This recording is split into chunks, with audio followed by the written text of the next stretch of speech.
तो दोस्तों स्वागत है आपका आपके favourite English learning channel scholar English पर।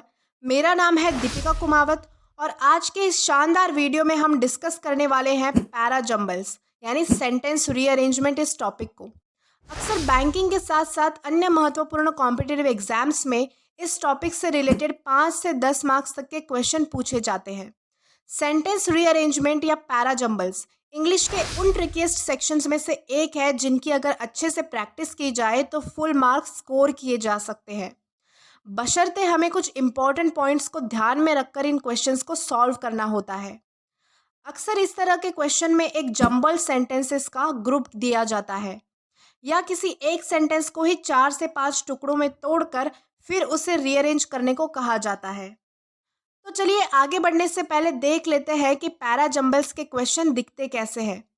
अभी आपकी स्क्रीन पर एक क्वेश्चन दिख रहा है जिसमें एक सेंटेंस को 4 टुकड़ों में बांटा गया है और आंसर के लिए ऑप्शंस दिए गए हैं जिनमें से हमें सही सीक्वेंस चुनना होता है।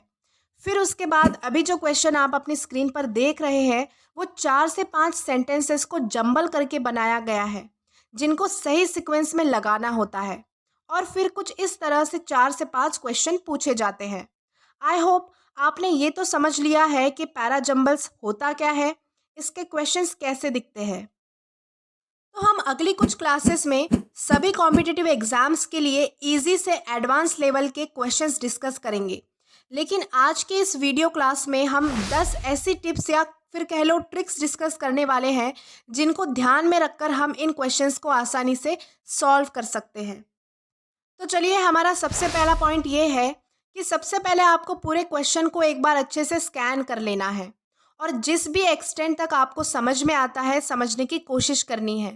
जैसे कि सेंटेंसेस का टोन क्या है, यानी पॉजिटिव है या फिर नेगेटिव है। सेंटेंसेस मिलकर किस टॉपिक पर डिस्कस कर रहे हैं, यानी कि डिस्कशन का टॉपिक क्या है। और साथ ही साथ ये भी देखना है कि अगर इन सेंटेंसेस को जोड़कर पैराग्राफ बनाए तो ओपनिंग और क्लोजिंग यानी कि पहला और आखिरी सेंटेंस कौन सा रखेंगे। ये सारी चीज़ें आपको स्किम करनी है। देन हमारा नेक्स्ट पॉइंट है कि आपको ध्यान में रखना है कि हमारा जो ओपनिंग सेंटेंस यानी जो पहला सेंटेंस होता है वो अक्सर पैराग्राफ की थीम को इंट्रोड्यूस करने का काम करता है। ऐसे में अगर हम फर्स्ट सेंटेंस को आइडेंटिफाई कर ले तो फिर हम कौन सा इंसिडेंट कब हुआ है उसके अनुसार सेंटेंस को रीअरेंज कर सकते हैं। ऐसे में आपको ध्यान रखना है कि फर्स्ट सेंटेंस कभी भी कंजंक्शनल वर्ड से स्टार्ट नहीं होगा। For example so, but, because etcetera. Then हमारा नेक्स्ट पॉइंट है पैराजंबल्स के क्वेश्चंस को सॉल्व करने के लिए आपको ज़्यादा डीप भी नहीं तो कम से कम ओवरव्यू होना चाहिए कि पार्ट्स ऑफ स्पीच क्या होते हैं, और साथ ही साथ वोकैबुलरी पर आपकी अच्छी पकड़ होना बहुत ज़रूरी है, क्योंकि कई बार क्वेश्चन में एक सेंटेंस आर्टिकल से एंड करता है और ग्रामर के अकॉर्डिंग आर्टिकल सिर्फ नाउन को मॉडिफाई करने का काम करते हैं। ऐसे में अगर आप ये नहीं जानते तो आपके रॉन्ग होने के चांसेस बढ़ जाते हैं। ऐसे में बेसिक ग्रामर और वोकैबुलरी पर अच्छी पकड़ बनाना ज़रूरी है। देन उसके बाद नेक्स्ट पॉइंट जो आपको ध्यान में रखना है वो ये है कि क्वेश्चन में कहीं भी किसी भी सेंटेंस या क्लॉज में आपको रिलेटिव प्रोनाउन दिखे या डेमॉन्स्ट्रेटिव प्रोनाउन दिखे या पर्सनल प्रोनाउन दिखे तो ऐसे सेंटेंसेस को मार्क करके आपको वो ओरिजिनल सेंटेंस ढूंढना है जिसमें किसी ओरिजिनल पर्सन, प्लेस या ऑब्जेक्ट को रिफ़र किया गया हो। ऐसा करने से सेंटेंसेस के बीच लिंक बैठाना आसान हो जाता है। फिर उसके बाद पॉइंट नंबर 5 आपको ध्यान में रखना है कि आपको सेंटेंसेस में कॉज और उसके इफ़ेक्ट ढूंढने हैं। यानी अगर सेंटेंसेस में किसी समस्या के बारे में बताया गया हो जिसके पीछे का कारण भी बताया गया हो तो ज़रूर उसका इफ़ेक्ट भी बताया गया होगा। जैसे कि accordingly, in order to, because so that, consequently, therefore, given, thus, hence, when, then, if, then. इस तरह के वर्ड्स और फ्रेजेस का इस्तेमाल अक्सर कॉज और इफ़ेक्ट वाले सेंटेंसेस में किया जाता है। इनकी मदद से आप उन्हें आसानी से पहचान सकते हैं। फिर उसके बाद जो अगला पॉइंट आपको ध्यान में रखना है वो ये है कि इंग्लिश ग्रामर में 3 आर्टिकल्स होते हैं जिनको 2 कैटेगरीज में डिवाइड किया जाता है।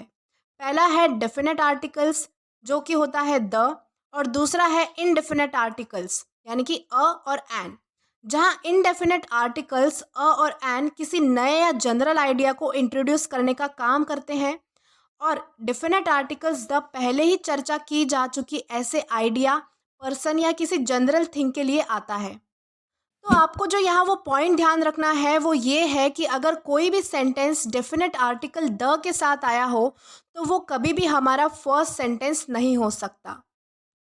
देन नेक्स्ट जो पॉइंट आपको ध्यान में रखना है वो ये है कि अगर दो सेंटेंसेस दिए गए हो जिनमें से पहले सेंटेंस में किसी भी चीज़ की फुल फॉर्म दी गई हो, for example non governmental organisation, और दूसरे सेंटेंस में उसकी शॉर्ट फॉर्म दी गई हो जैसे कि एनजीओ, तो अरेंज करते समय फुल फॉर्म वाला सेंटेंस पहले आएगा और शॉर्ट फॉर्म वाला सेंटेंस उसके बाद। ये आपको ध्यान में रखना है।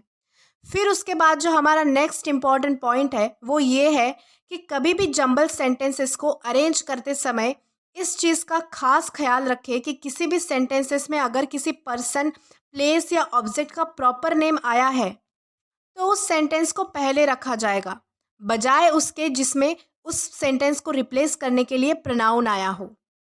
देन उसके बाद जो इम्पॉर्टेंट पॉइंट आपको ध्यान में रखना है वो ये है कि इंग्लिश के अंदर कुछ मैंडेटरी पेयर्स होती हैं जो हमेशा एज अ पेयर ही यूज़ की जाती हैं।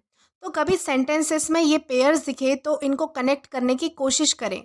For example, not only but also, if only then, no sooner than, hardly when, either or, though yet, farmer letter etcetera. और जो आखिरी पॉइंट आपको ध्यान में रखना है वो ये है कि कुछ ऐसे वर्ड्स होते हैं जो एंडिंग या टर्मिनेशन शो करते हैं। For example, finally, concluding, at last, thus, hence, in connection, last one, therefore, but not, since then. इन वर्ड्स का यूज़ लास्ट सेंटेंस या किसी एक्शन का रिजल्ट शो करने के लिए किया जाता है। तो इन 10 इंपॉर्टेंट पॉइंट्स को ध्यान में रखकर हम अगली कुछ क्लासेस में बेसिक टू एडवांस सभी कॉम्पिटिटिव एग्जाम्स के लिए प्रैक्टिस करने वाले हैं, क्योंकि अधिक से अधिक प्रैक्टिस करने से हम इस टॉपिक से फेमिलियर हो जाएंगे और एग्जाम्स में अच्छे मार्क्स स्कोर कर पाएंगे। तो आज के लिए बस इतना ही। अगर वीडियो पसंद आया हो तो do like this video, subscribe the channel and share as much as you can. Till then keep learning. Thank you.